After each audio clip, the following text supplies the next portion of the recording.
Well, hello everyone, welcome back to the channel. And today I've brought us out to beautiful West Sussex. And this is a county that I lived in for a number of years. And well, if it was totally up to me, that's probably where I'd be to this day. Various reasons why I had to move out. But the beauty and the outdoor opportunities were not, the lack of outdoor opportunities was not a reason for me to move from this county. Really beautiful. And today I've brought us to a place called Bignor Hill. Lots of history attached to this place. Roman history, Neolithic history, you name it really, it's got it. And the first part of that history is actually this, well, it's rather like a main road today, quite busy up here today. But we're actually on Stane Street. So this track that we're following up here is a very famous Roman road that I believe basically follows the length and breadth of Britain and built by the Romans. And it's quite amazing. Let me just, I'll turn you around in a moment. And you can actually see sort of remnants of how the sort of remnants of the original structure of the road, packed in with local flint stone. And yeah, just an excellent example of a Roman road that's still in daily use. Surrounded on both sides by lovely farmland with some nice open views out back towards the summit over there, where you can see the two beacons, and there will be more views down towards the south coast over this way once we get round the other side of the hill. But yeah, that's where we are today, guys. Bignor Hill. Now, I've hiked this route many times. This used to be a local haunt of mine when I lived in West Sussex, so I know this particular route really well, so we don't need to do any sort of navigation or anything. It's all sort of committed to memory. But the plan today, take Molly and I for a bit of a walk.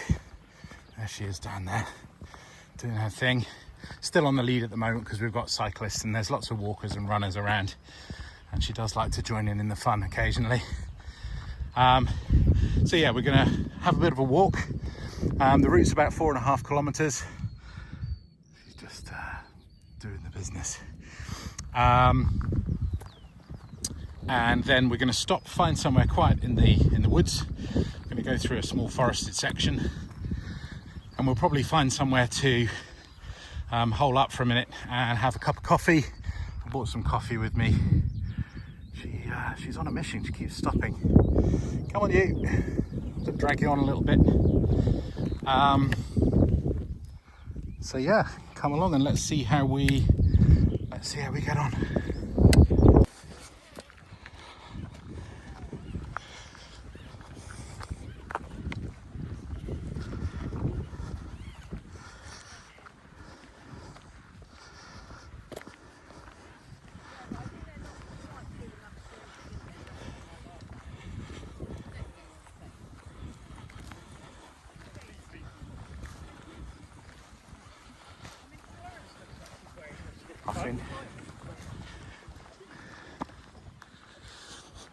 The view out to the south is starting to open up. You guys probably won't be able to see that actually, but over there on the horizon, about as far as the horizon that you can see, is the Rampion wind farm off the Sussex coast. So that's actually out as far as, if we zoom in a bit, perhaps you'll see it. That there, that is the English Channel. And you'll have to take my word for it, but there are, it's quite a reasonable sized wind farm called the Rampion wind farm, offshore there, sort of Brighton Eastbourne coastline. So yeah, here we are, we're following Stane Street. As I say, one of probably the most famous Roman road in Britain. If anybody knows differently, drop a comment, set me straight.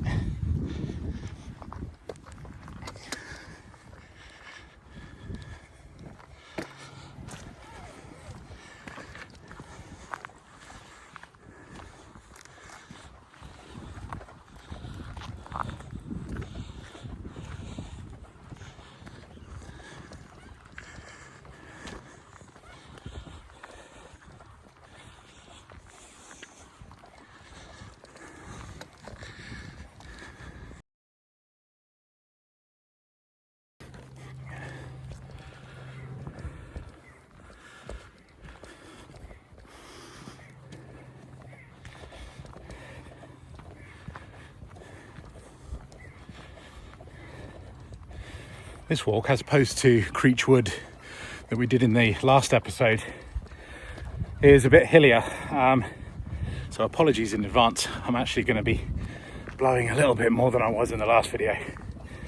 But we're just starting a bit of a gentle incline now.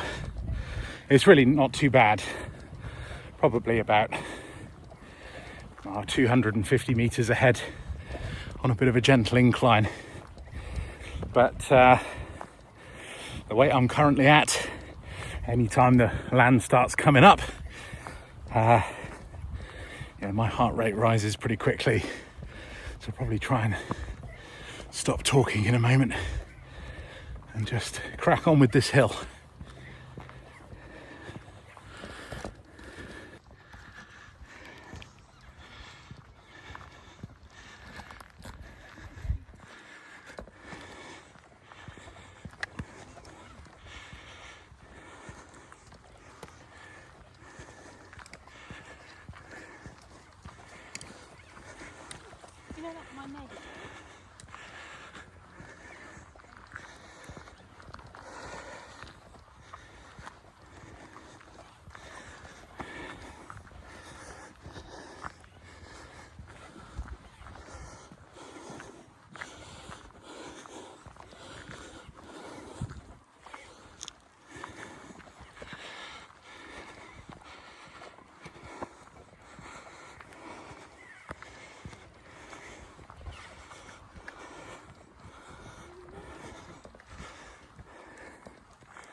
Afternoon.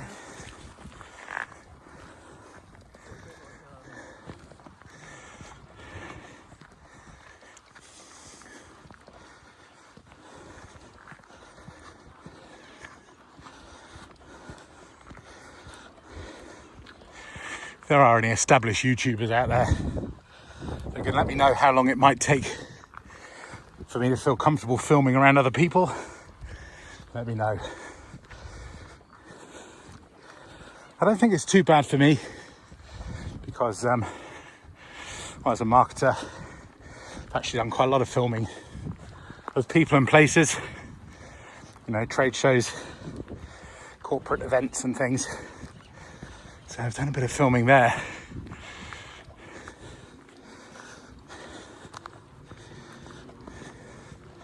But just sort of, I guess, looking like a YouTuber a little bit by walking along with your selfie stick, muttering away to yourself, making it pretty clear you've got no friends. I'm kidding. So we're nearly at the brow of this hill. I'm going to push through a little bit. I'm tempted to stop. But I'm going to try and keep my head down, keep powering up just until we get to the top of the hill, and then we can have a little pan around, see what we've got going on. We should be able to see at least some of the walk from the top here, so I may be able to point it out.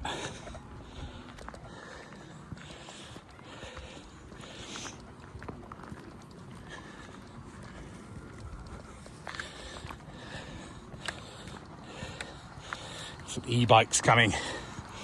These guys don't hang around powering up.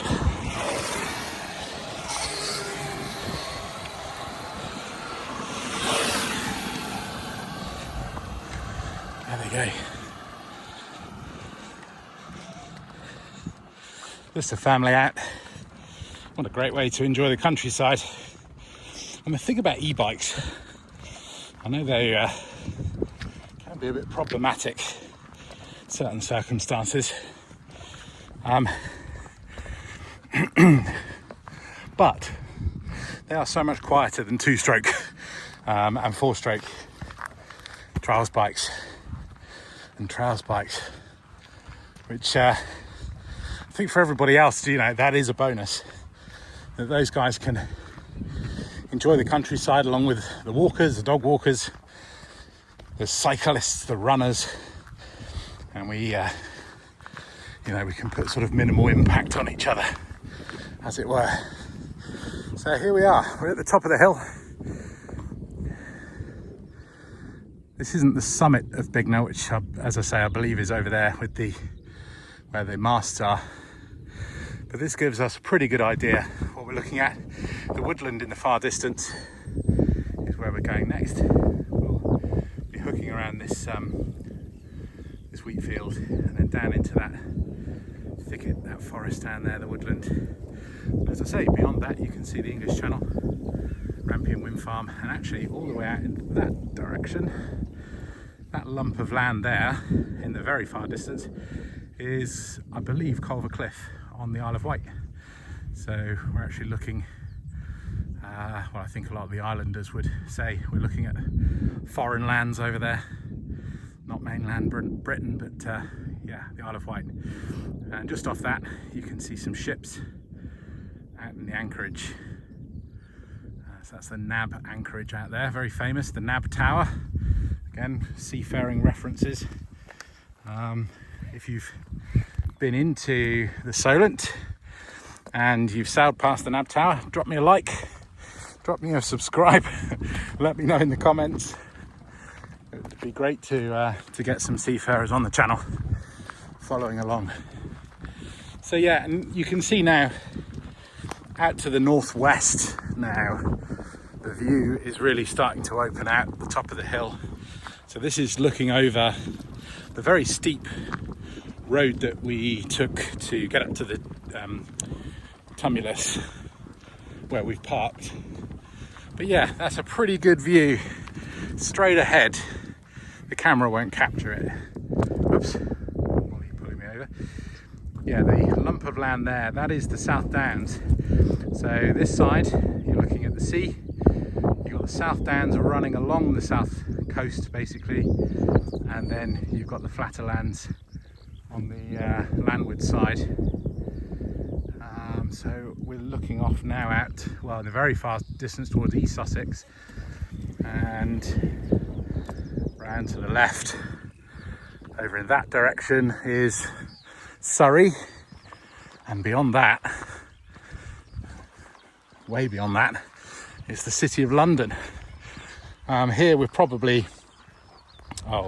as the crow flies, we're probably 50 or 60 miles from central London, something like that.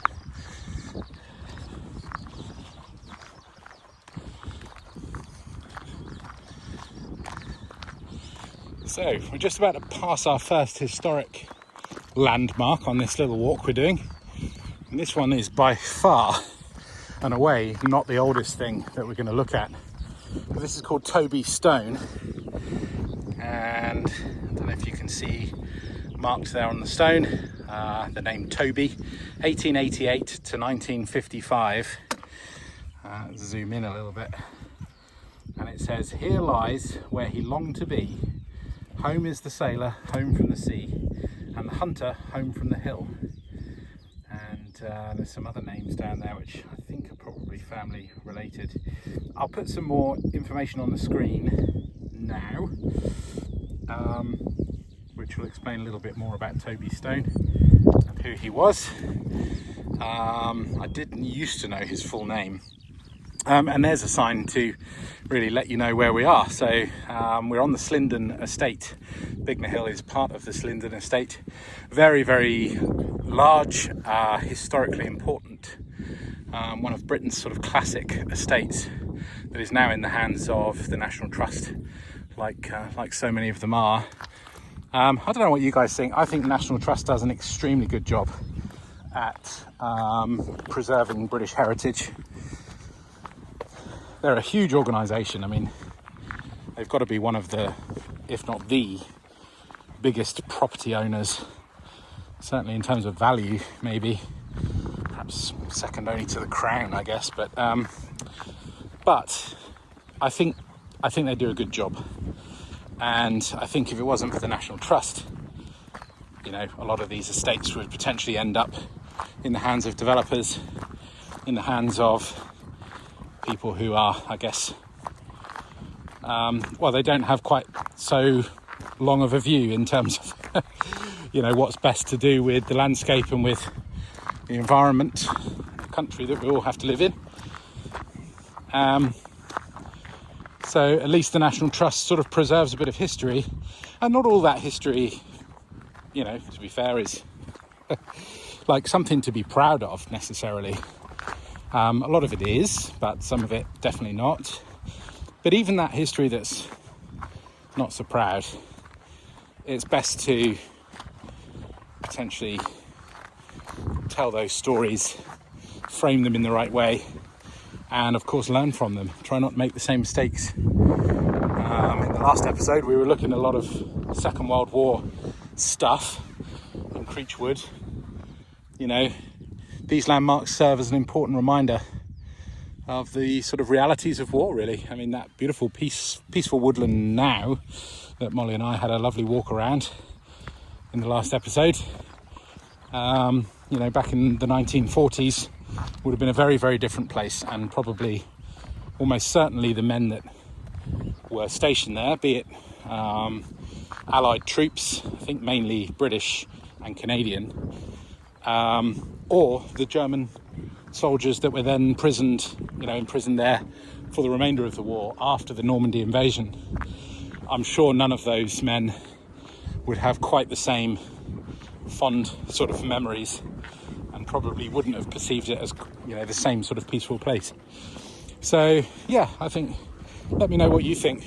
National Trust, and other heritage projects as well. I just think it's super important. I am a bit of a history buff, probably definitely born in the wrong era. Now, I don't know if this is picking up on the camera. Zoom in a little bit and try, but the wind is working its way across that meadow. I think it's more it's either grassland or some seed crop. If anyone knows, drop a comment. But the way the wind is moving across the grass in the far distance is creating a really lovely effect. It's like a sort of velvet carpet or something. That's really nice. So we've moved a little bit further on, and we're just starting to drop off the far side of the hill now, and we're going to lose, I'm not sure, I think we lose 50 metres or so in elevation, but to be fair, we didn't really win all of that from the car, from where we parked the truck, so it would be a bit of a cheat to say that they were hard-won metres. They really weren't. But yeah, we definitely lose about 50 or so now, and maybe even more than that as we drop down eventually into the wood, which will be over in this direction where that valley, sort of the fold of the valley is. Yeah, what else to update you on, really? The sunshine has just temporarily gone behind a cloud, but I think it's possibly going to come out again. It looks promising for that. Just these lovely views all around. So I mentioned in the last episode that I'm looking to change the camera gear, because we're back on the iPhone again today, just for this episode. But image stabilization, and more to the point, asking my iPhone to do too much, to be a navigation device, to be a communication device, and then to be my principal camera, even though I've got a I've got a power bank with me and all that, so in an emergency I could always charge my phone. But I am definitely asking it to do quite a lot. And yes, an iPhone 15 can shoot in 4K, 60 frames or maybe even 120 frames a second for ultra slow-mo. You can go in the Pro Apple mode, whatever it's called, if you connect it to an M2 external hard drive, which I do have, and I have bought. It's a 1 terabyte Acer Predator or something hard drive, so you can do that, but it absolutely kills the battery. So your battery life just gets absolutely destroyed, basically. In trials, probably going through a full battery in 8-10 10 minutes, something like that, at full resolution. So yeah, it's much, I think in my view, much easier and much better to look at me carrying on talking as we walk past people, probably all looking at me thinking, what's this guy doing? But I don't know, maybe these days nobody cares. Proving to myself I don't really care, to be fair.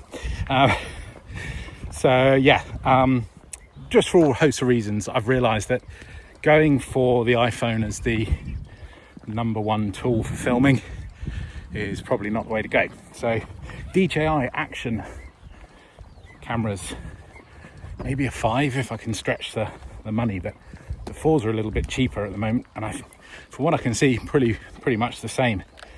So maybe 2 of those.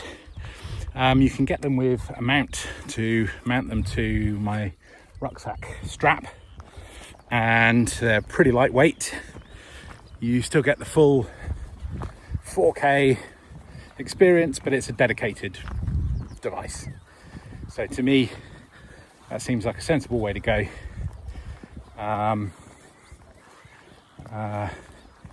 Yeah, without having to stack on all the extra stuff, because I've got the camera today, which I didn't do in the last episode. I've got the camera mounted in my small rig. It's like a metal cage that the phone sits in, and you can put gradiated filters on it. You can mount all the sort of hot shoe and cold shoe stuff, lights, microphones. It's even got a caddy for the backup power supply, power bank, and the M2 drive. So it's got all the things, and that's when I thought, okay, that's maybe the way to go. But especially with the iPhone 15, which is a very, very heavy phone, once you've bolted all of that, it is no longer a vlogging camera at all. You need the arms of Arnie to hold the thing out in front of you. I mean, just the iPhone on its own, you start to feel it after 15 minutes of holding it out, or at least I do. So yeah, I don't think it's the right way to go. I think little action cams, I've had GoPros, did consider GoPros this time, but yeah, I'm not sure they're great cameras. I know a lot of outdoor YouTubers use them, but the last 2 that I've had have just been really unreliable, actually. I mean, in fairness, they were, older models. So one I think was a Hero 4, one was a Hero 7. I've also had a Hero 9, I think.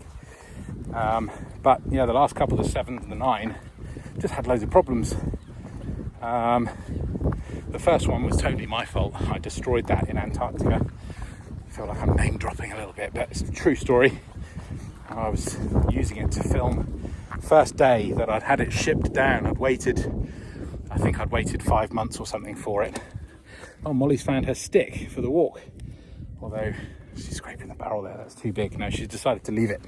And I was at a place called Bignor on South Georgia, so the sub-Antarctic in fairness, and I was filming a big group of Gen 2 penguins coming back ashore. And if you wait certain times of the evening, the penguins would all be out fishing all day, so they would go out to sea, basically the whole colony, unless there was a few penguins that were sitting on eggs and things in the rookery, but most of them would go to sea.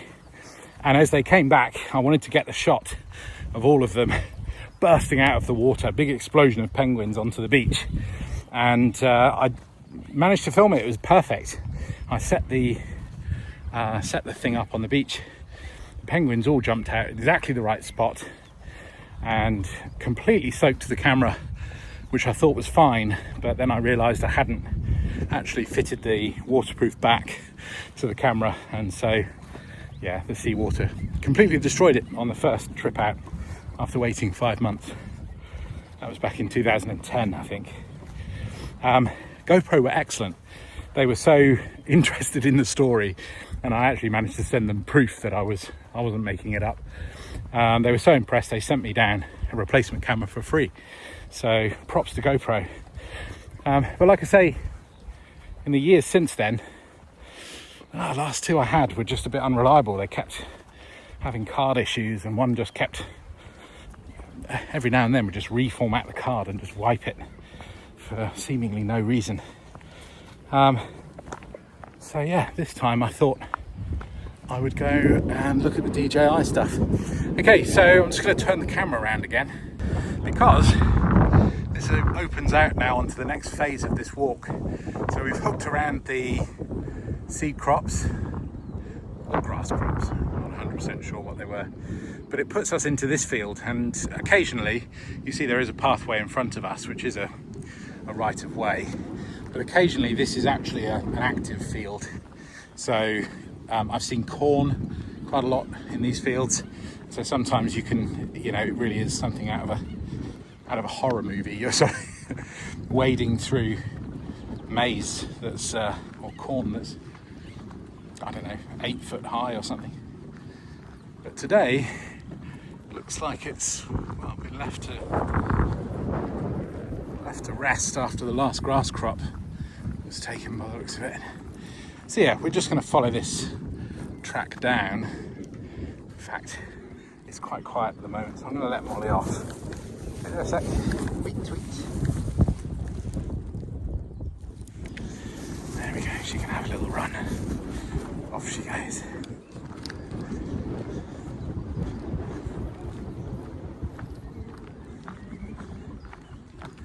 Yeah, we're going to follow the obvious path ahead, and it disappears off into the trees there, this woodland, and that is where we're going to potentially have a little scat about, see if we can find a sheltered place, quiet spot somewhere in the woods, just off the path, if it's safe to do so, and we're not going to disturb any wildlife or harm anything. And we'll find somewhere just to pitch up. I've got 2 little stoves with me today.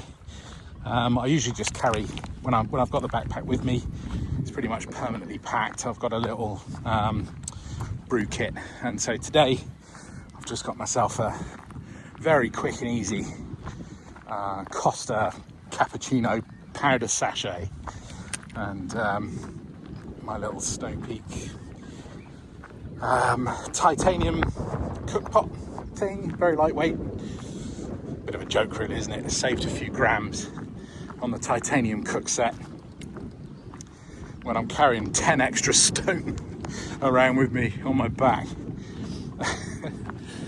There we are. Every gram helps.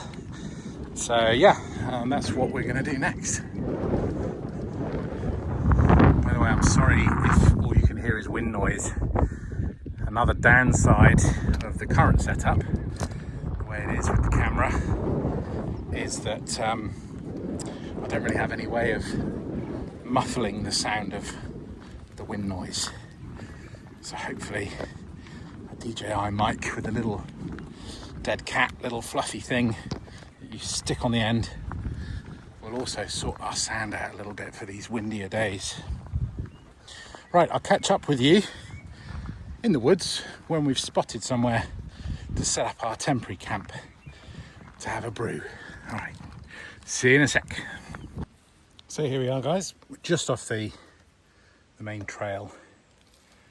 Oh, maybe only 20 feet away. Molly, just to warn you, will probably bark the next time somebody walks past. As soon as we set up camp somewhere, as soon as we are stopping for longer than, you know, a minute and a half, she goes into perimeter mode and just starts patrolling the perimeter and will defend at all costs. Of course, look how frightening she is. Obviously people run in fear, don't they, Molly? Hey? There we are.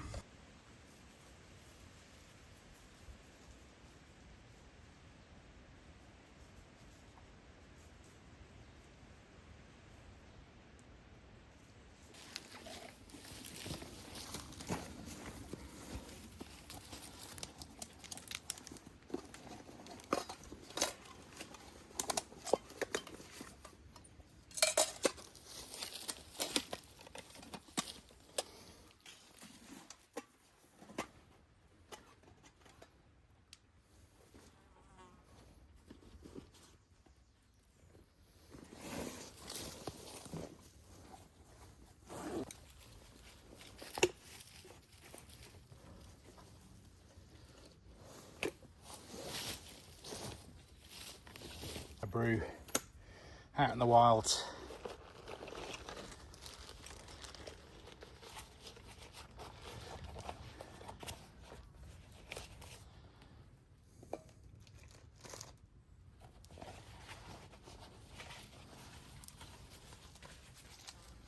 I was maybe going to plumb for the alcohol stove today, but we got a little bit waylaid getting out here, so time is actually nipping on a little bit, considering as always we've got stuff we need to do apart from enjoying the countryside this weekend.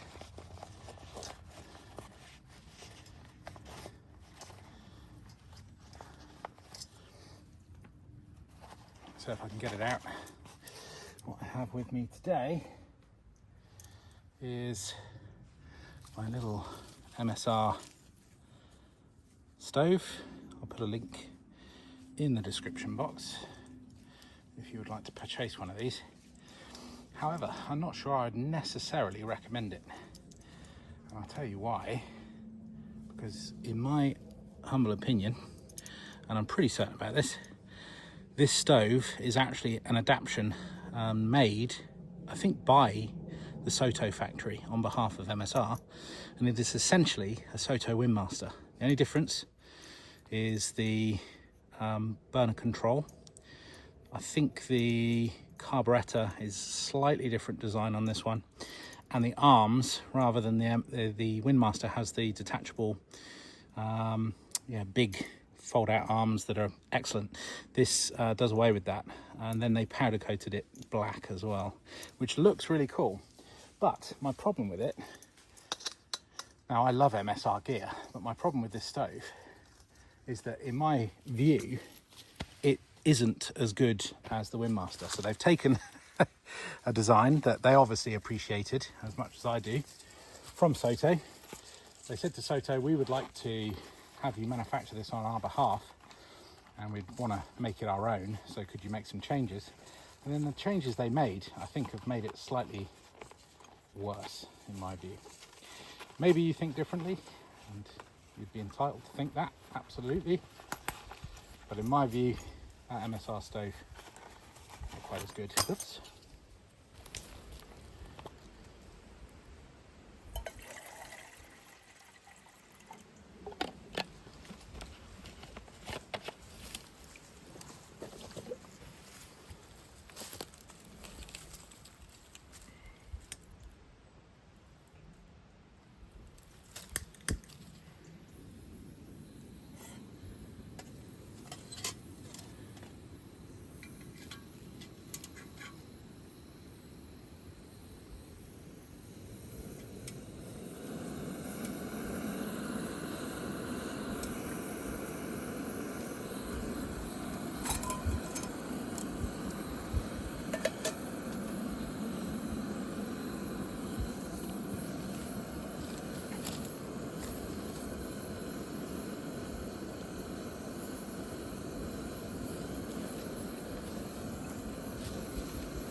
And of course the trusty Chinese made, cheapest one you can find, enamel mug.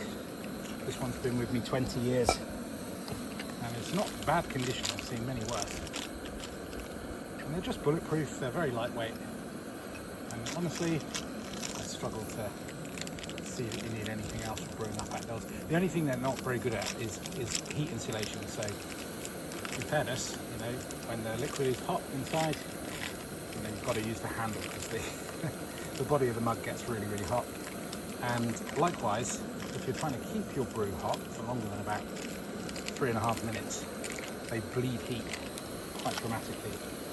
So, okay, I guess they're not the perfect mug, but I like the aesthetic. That one's been very trusty and with me 20 years, as I said. Right, this should be very close to boiling, not quite on max burn. And when I say that MSR have made the burner slightly worse. There are some things that are improved. I think the piezo switch is better than on the Soto one, but I think the valve is slightly worse, and I think the pot stand is probably not as good as the Windmaster. So 6 of one, half a dozen of the other, I suppose. And there we are, full rolling boil.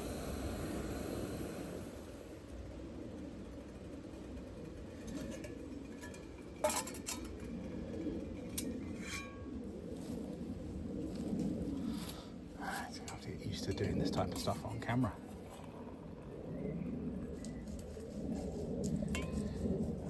Perfect.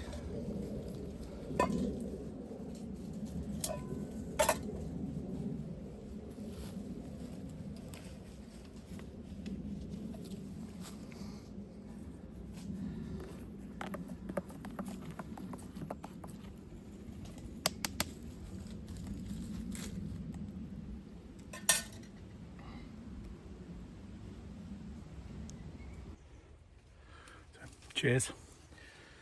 Molly's just had some water as well.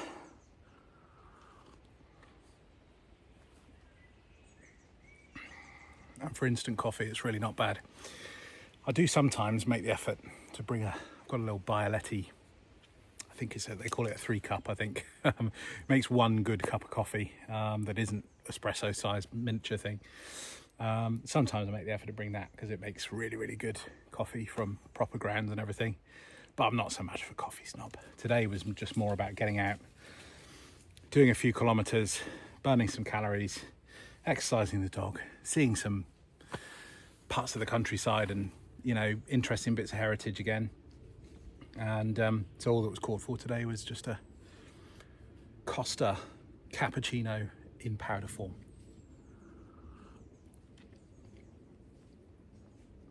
So I suppose I better talk a little bit about diet and what I'm sort of aiming at this time around. There's so much information, it's overwhelming how many opinions, conflicting pieces of information there are on the internet.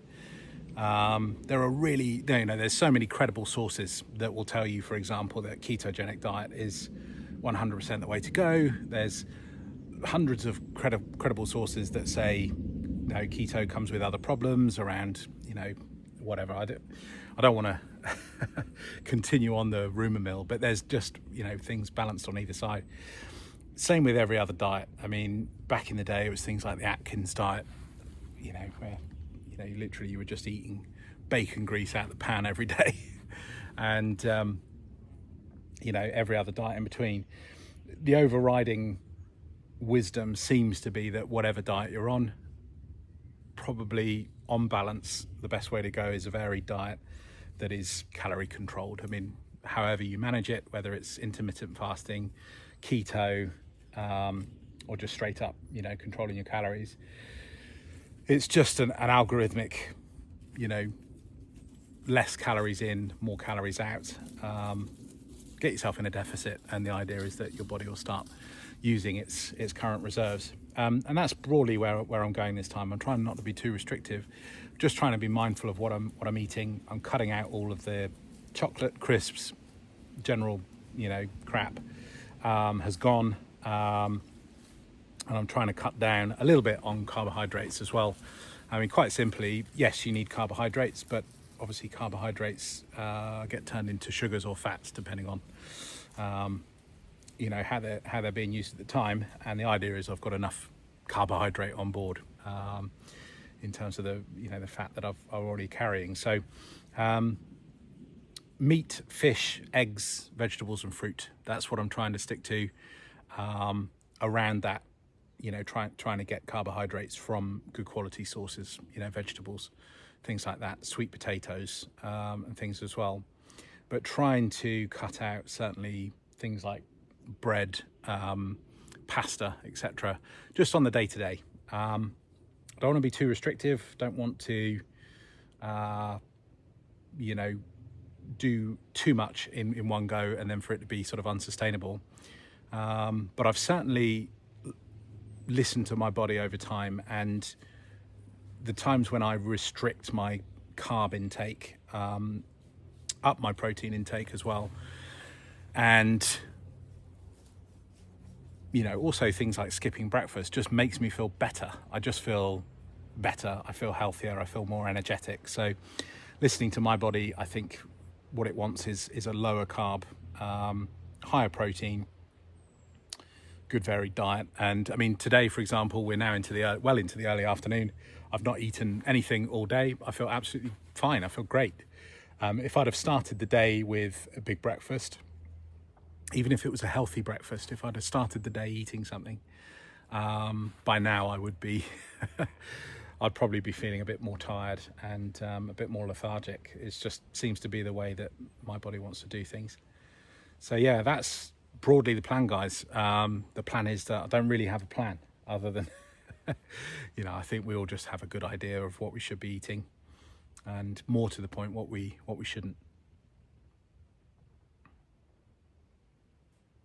I'll give you one guess what Molly's doing right now. You won't be able to see her. She's disappeared off down into the woods over there, and she's just popped behind a tree trunk, so she's completely out of sight. But yeah, you guessed it right. She's found a stick. She's now trying to find somewhere really ingenious to hide it. And I think, in fairness, down there, nice thick woodland, I think she'll have a good... Oh, there you go. She's done it. She is now sans stick. Probably found an excellent burial site for it. All around here, Stane Street, which obviously we were on earlier on, Roman Road, and there's a couple, and the next things coming up are Neolithic. So there are two Neolithic like round camps, I'm sure the proper term. I'll do what I did in episode 1, and I'll do some research afterwards and stick some text on if it's appropriate. From memory, I don't think there's a huge amount to see on the site at the camp. It is marked on the map. I think there are earthworks there still, but we'll have to see what it's like now. But I think from memory, when I've been past before, you could blink and miss it. So I don't think there's going to be anything too exciting to look at on the video, but we'll see. With that, I think what me and Molly are going to do, Molly's found another stick in the background there, so she's off for round 2 to go and bury that one, which will probably take her 5 minutes or so. I'm going to finish off my Costa Cappuccino coffee, and we will see you back out on the trail, where we'll be heading back east, and then through the woods out onto a trail that's going to then hook us around west and around the southern sort of tip of the, or southern slope of Bignor Hill, and then it's a bit of a slog back up the hill to the summit where we parked the truck. So yeah, we will see you once we're back underway.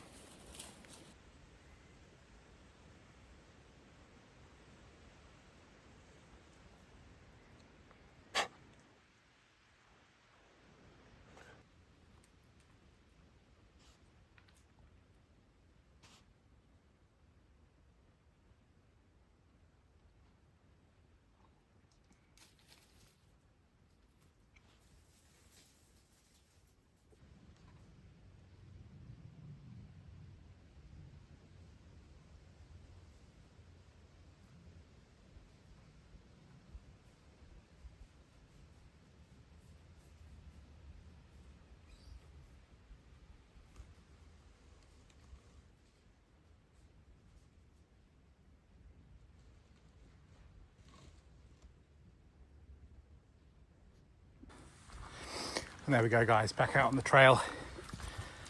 Just following it up still, regaining the height that we lost in that open field, and working our way up through the woodland. Some clearing areas here. These are new to me, I'm pretty certain. This one here, you can see there's a little a wild shelter over there against the tree. I do not recall those being here last time I came through, which in fairness probably 5 years ago. So a lot can happen in 5 years. There is a really lovely primary school down in Bignor village, just on the outskirts off the A road, but really spectacular setting, a beautiful view of Bignor Hill itself. And I thought when we drove past how great for those kids. Hopefully they get out as often as they can with the school up Bignor Hill. I can imagine them doing Neolithic site surveys, I don't know, visiting the Roman palace, and perhaps coming and exploring these beautiful coppice woodlands. As you can see, this is a active forestry track. Not just foot traffic and poor traffic, but yeah, plenty of tracks, Land Rover tracks, pickup trucks, and general forestry vehicles. So we're coming up to a T-junction where we're going to be heading right. I think left takes you ultimately down towards Bignor village, and that way we're going right, which is going to take us up to back up towards the truck, and run us directly past the Neolithic camp. As I say, when we get there, we'll have a little look, see if there's anything at all worth seeing.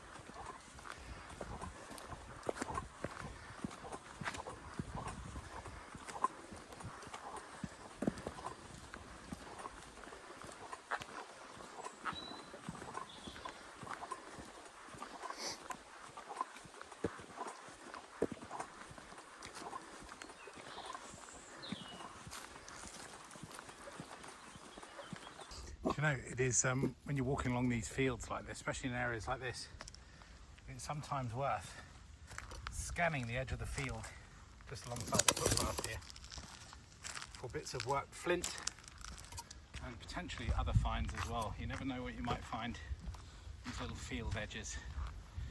Knowing me, one of these days I'm going to trip over staring at the ground looking for bits of flint or other artefacts. Beautiful view as we come up the south side of Bignor Hill, just the opposite to where we started. So we're just coming up to the next sort of bend in the route. Lovely view out to the South Downs behind me there, and nice natural oak log bench there, but we won't be using that. We're on literally the last sort of quarter of a mile probably from the truck in that direction. I don't know if you heard that car alarm going off then. I just really hope it's not my truck. Yeah, I don't want to be that guy, but no, I'm pretty sure it isn't.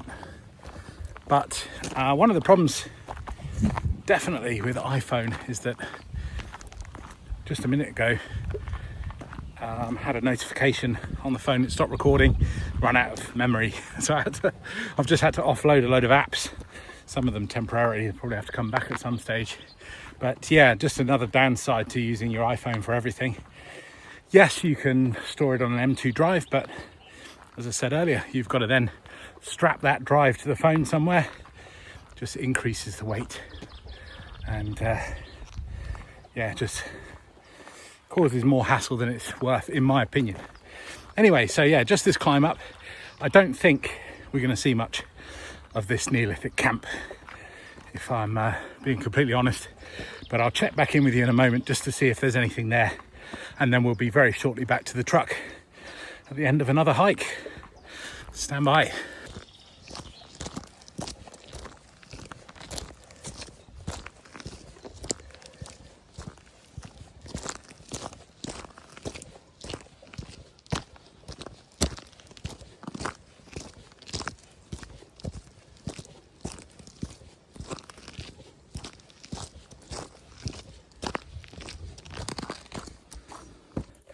Well guys, as anticipated, we've got up to the Neolithic campsite, and it's just the other side of this bush behind me. Had a little look through. These days it's a field, it's got some sheep in it, and there's just nothing really to see. So it's a feature probably great to look at on LiDAR, but there's nothing really to look at in person. I believe that the other camp, the name of which I'll put on the screen now because I've forgotten it, begins with B. I think the other camp is different. I think there are things to see there. There's earthworks, but that's down the other face. So we'd need to do a different walk another day. Right, guys, we are back near enough at the car park. So it's time to put Molly on her lead.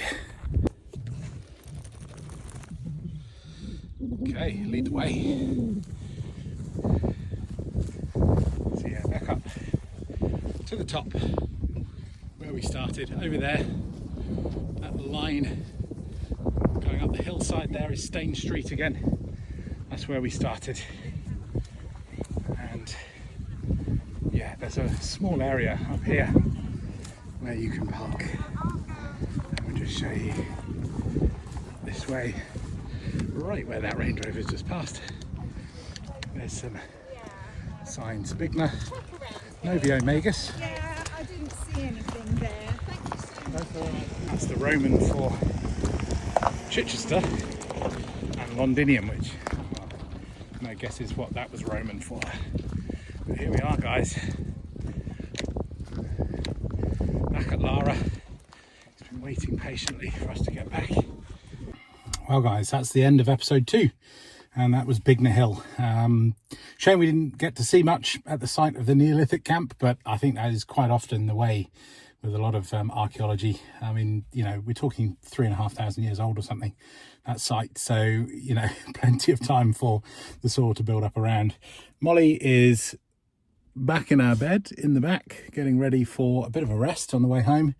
As for me, I need a bit of a cool down to get the air conditioning on in the minute. I think very warm in the truck. But yeah, thanks so much for watching, and thanks so much for following along. Please remember, like and subscribe. If you've got this far, you might as well like the video and subscribe. Who knows who else we might reach out to and just start building a small, hopefully very friendly little community of people who are interested in using the outdoors to lose weight and improve our lives. All right, with that, guys, I'll see you on the next one. Thanks.